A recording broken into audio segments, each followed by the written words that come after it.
It was a routine afternoon over the Taiwan Strait until it wasn't. An American F-16 pilot was flying his standard patrol when his radar started beeping. Chinese J-11 fighters were approaching. Nothing new. This happened almost every week.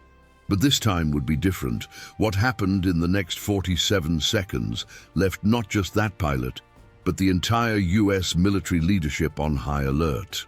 Because the Chinese had just done something that would completely change the rules of aerial engagement in the Pacific. And today, you're going to discover exactly what that maneuver was, and why it keeps American generals awake at night. To understand what's happening in the skies over the Pacific today, we need to go back in time a bit. Since the end of World War II, the United States has been the dominant air power in the world. Their military bases spread across Asia, especially in Japan, South Korea, and Guam, form a kind of containment ring around China. For decades, this American presence was practically unchallenged. The Chinese simply didn't have the technology or capability to challenge US air dominance, but that started to change over the last 15 years. China invested billions, some say trillions, in modernizing their air force. They bought technology from Russia, stole industrial secrets through cyber espionage, and developed their own fifth-generation fighters. The result? An air force that now rivals the American one in numbers and in some specific areas, even in technology. And it was in this context of growing tension that encounters between American and Chinese pilots became increasingly frequent and aggressive. We're not talking about war, at least not yet, but we're talking about a dangerous game of cat and mouse at 30,000 feet, where one miscalculation could trigger a conflict nobody wants. Every day, dozens of Chinese military aircraft take off from bases on the mainland and fly toward what's called Taiwan's Air Defense Identification Zone. It's a calculated provocation. Taiwan, which China considers part of its territory, depends on American military protection, and the United States has made it clear they will defend the island. So what happens is a kind of deadly dance. The Chinese send their fighters, the Taiwanese scramble their F-16s. The Americans, who have aircraft carriers in the region, also put planes in the air. Everyone watches each other, measures each other, tests each other, and then, after a few minutes or hours, everyone goes home. At least that's what used to happen. But Chinese pilots started getting increasingly bold. They'd pass closer and closer to American aircraft, sometimes just 10 feet away, an insane proximity when you're flying at 500 miles per hour. They'd do barrel rolls, that maneuver of spinning the plane completely in the air, right in front of American pilots. They'd cut across their path abruptly. They'd release chaff, those aluminum strips that confuse radars, right near American aircraft. It was pure intimidation, and it worked. Because every time this happened, American pilots had to make a split-second decision: retaliate, maintaining a firm posture but risking an accident, or back down, maintaining safety but appearing weak. And the Chinese noticed that most of the time, the Americans chose to back down. But let's go back to that day over the Taiwan Strait. The American pilot, let's call him Captain Hayes, though that's not his real name, was flying in formation with his wingman, another F-16, when the Chinese J-11s appeared. Two fighters, standard approach. Hayes had seen this dozens of times. He maintained his course, notified his base about the Chinese presence, and prepared for the usual dance. But this time, the Chinese pilots didn't do the typical lateral approach. They did something that had never been seen before in that theater of operations. One of the J-11s accelerated and positioned itself directly below Hayes's F-16, so close he could see details of the Chinese fuselage. And then, in a maneuver that defies logic and safety, the Chinese fighter began to climb slowly, forcing Hayes to climb too, or risk a collision. It was a game of chicken. Whoever swerves first loses. Hayes climbed, but the Chinese pilot climbed with him, closer, increasingly closer, at 30 feet, at 15 feet, at 10 feet. And then came the most shocking part. The Chinese pilot activated his missile-lock radar. For 47 seconds, Hayes' F-16 warning system screamed that he was being painted, that a missile could be launched at any second. Technically, this is an act of war. Hayes had to make a decision. He was authorized to retaliate if he felt his life was at risk. His finger hovered over the countermeasures button. He could release flares, chaff, make an aggressive, evasive maneuver, or he could do something unthinkable, lock back, showing he was also ready to fire. But Hayes was experienced. He knew that if he made any aggressive move, he could trigger exactly what the Chinese wanted, an international incident that would allow them to say the Americans escalated the situation. So he did something brilliant. Hayes maintained his course, didn't deviate, didn't lock back, just flew in a straight line as if the Chinese fighter wasn't even there, and calmly transmitted on the international emergency frequency. Chinese aircraft, you are operating in an unprofessional and unsafe manner. Maintain safe distance. After 47 seconds, that felt like an eternity. The Chinese pilot deactivated his radar, made an abrupt turn, and pulled away.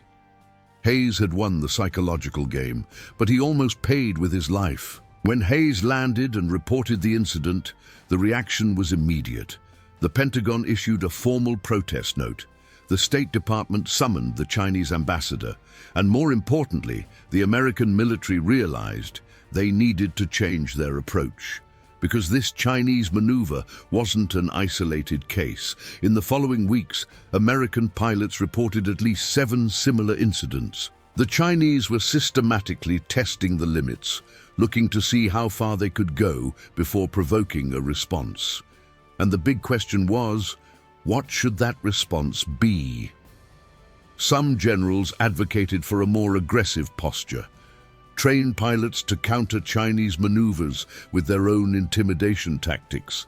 Show strength, never back down. Others argued this was exactly what China wanted, an incident that could be used as propaganda, showing Americans as aggressors in China's own backyard. The solution they chose was more subtle, but potentially more effective. First, the US started flying in larger formations.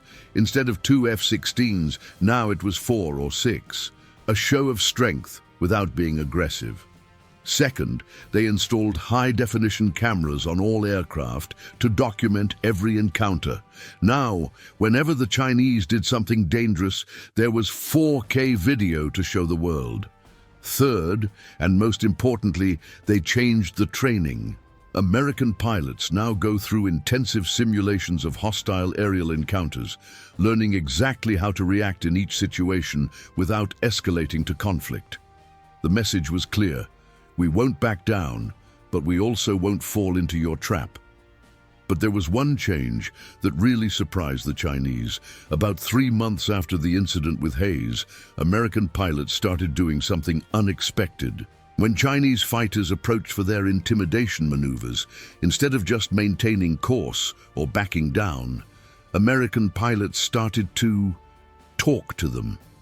Not on the emergency frequency, but through gestures. They'd wave, they'd give a thumbs up.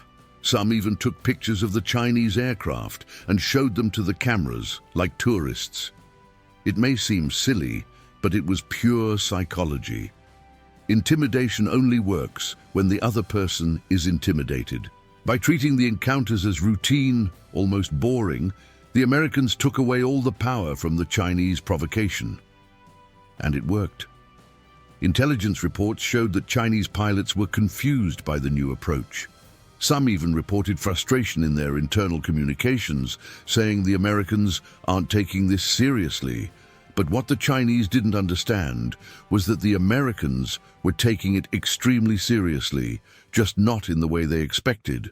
Because while they were waving and taking pictures, the F-16's electronic systems were collecting precious data. Every radar frequency used, every flight pattern, every characteristic of the Chinese fighters, everything being documented analyzed, added to the intelligence database. The Americans turned Chinese provocations into intelligence opportunities. Today, encounters between American and Chinese aircraft over the Pacific continue to happen almost daily. But the dynamic has changed. The Chinese are still aggressive, but they no longer achieve the psychological effect they were seeking. The Americans have developed clear protocols, specific training, and a posture that is both firm and non-escalatory. Does this mean the danger has passed?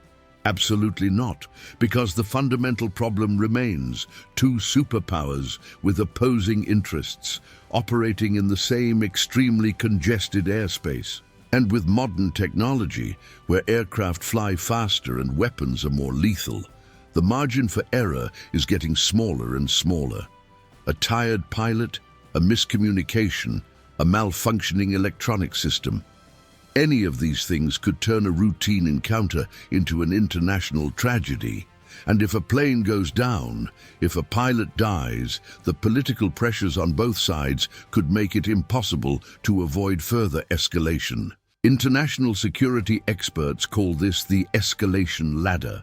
Each side climbs a step in response to the other, and before they know it, they're in a conflict nobody wanted. The story of Captain Hayes and his decision not to retaliate, to stay calm under extreme pressure, is a powerful reminder of something we sometimes forget in our era of instant responses and impulsive reactions. Sometimes, true strength isn't in striking back. It's in maintaining control, in not falling into the trap the other prepared for you. But it's also a somber reminder that, at this exact moment, in the skies over the Pacific, pilots on both sides are making split-second decisions that could determine whether we have peace or war. And we should all hope they continue choosing peace, because the alternative, nobody wants to find out. If you enjoyed this video, leave your like, subscribe to the channel, and hit the bell icon so you don't miss our next content about geopolitics and modern military conflicts. And tell me in the comments, do you think the US is handling this situation well, or should they adopt a firmer stance? See you in the next video.